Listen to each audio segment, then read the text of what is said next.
With Bear Bar running in its second year of the pop-up bar at the Exchange Hotel on Oxford Street after its hugely successful year last year, Where the Bears Are actor and the bear-based social network app GROWLr CEO Coley Cumiskey, and I hope I pronounced that right, is heading down under to close the Bear Bar party season, along with hot muscle bear DJ Scott Anderson from Melbourne and Division 4, with the official GROWLr party this Saturday, tomorrow night, July 25. Coley Cumiskey, I will get that right, joins us on the phone right now. Coley, how are you? Doing great. Thank you very much for having me on the air. I really appreciate it. My pleasure. Did I get your last name correct? Cumiskey. Very close. All right, close enough. I'm terrible with names. First up, I need to confess, Coley, I'm not a bear, but I love the bear community so much. Its warmth, its inclusiveness, the fun that they have with a no-care attitude. When you travel around the world, do you find that the bear culture is the same wherever you go? Actually, I think it's a lot different depending on where you go. We do travel a lot during promotions, like domestically here in the U.S. and internationally. We've done some promotions in Europe especially, and it's always interesting to see how the bear community is defined in different areas around the world. And we got their the bears in the UK are always a little bit shyer. The bears in Asia are always a little bit slimmer, and it's really interesting to see the physical and the community differences between them. Yeah, and what about Australian bears compared to like US bears? We love our koala bears. They're very outgoing, I think, is what I've noticed, and they're actually like the ones I've seen online. Like I've chatted with a few over the years, and they're definitely very attractive. I think you must drown the ugly children over there in Australia, because there's a lot of hot guys. Yep, you've got us pegged. That's what we do. We drown the hot children. We drown the ugly children, and we only keep the hot ones. I suspected as much. That explains it. We could get in a lot of trouble for saying that, but no.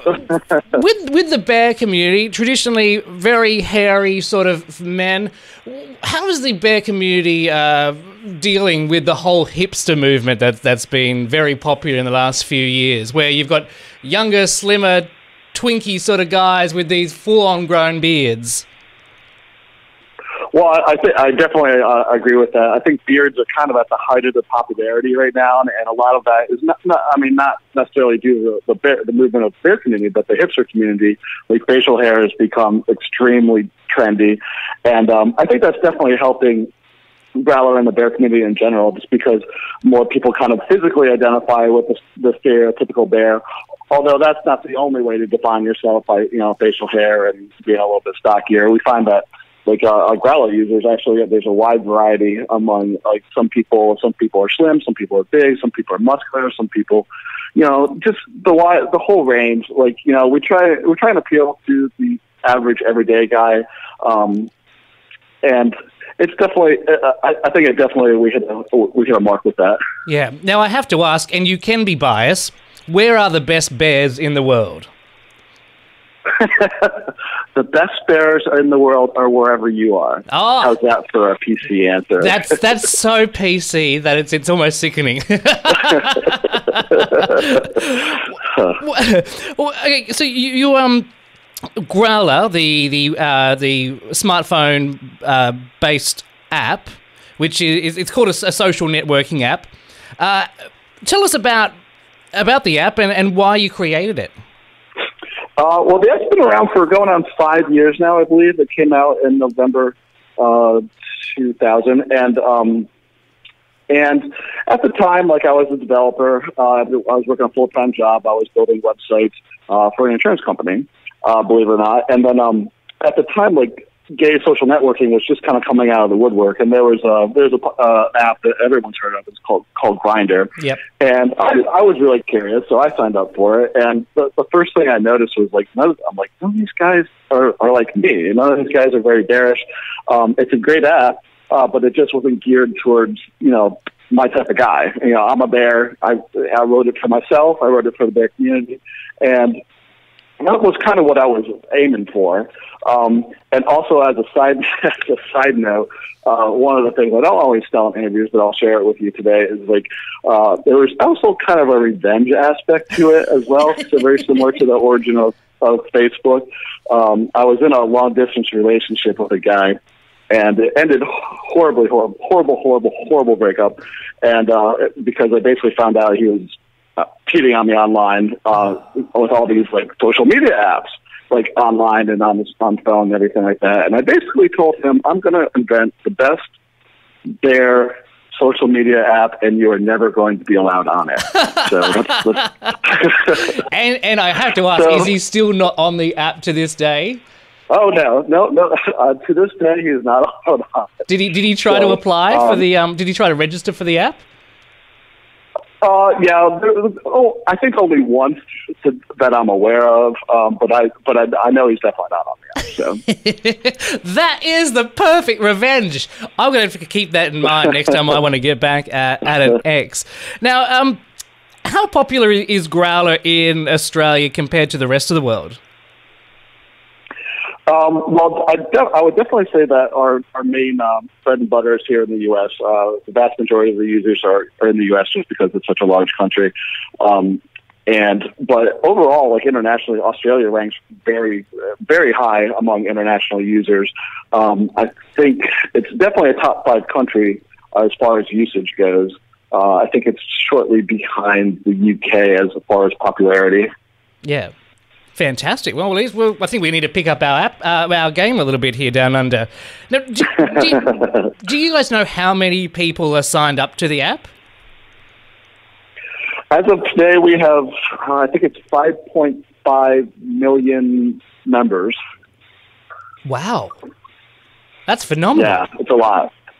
It keeps growing every day, too. That's great. And are there any special, because I don't have the app, but is there any special features with the app that could entice people to maybe come and join?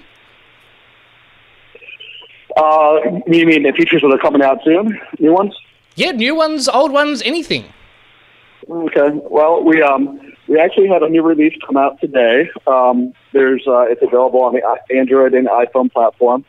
And one of the new features, which I think people will enjoy, is there's a new zoom feature where, like, a lot of times when you're looking at the profile pictures online, they're always just these very small thumbnails, and depending on the size of your screen, sometimes they can be kind of small. So there's a little toggle button that we have now that they can instantly zoom the thumbnails up to full screen, just to make it easier to browse and to view the people that you're interested in.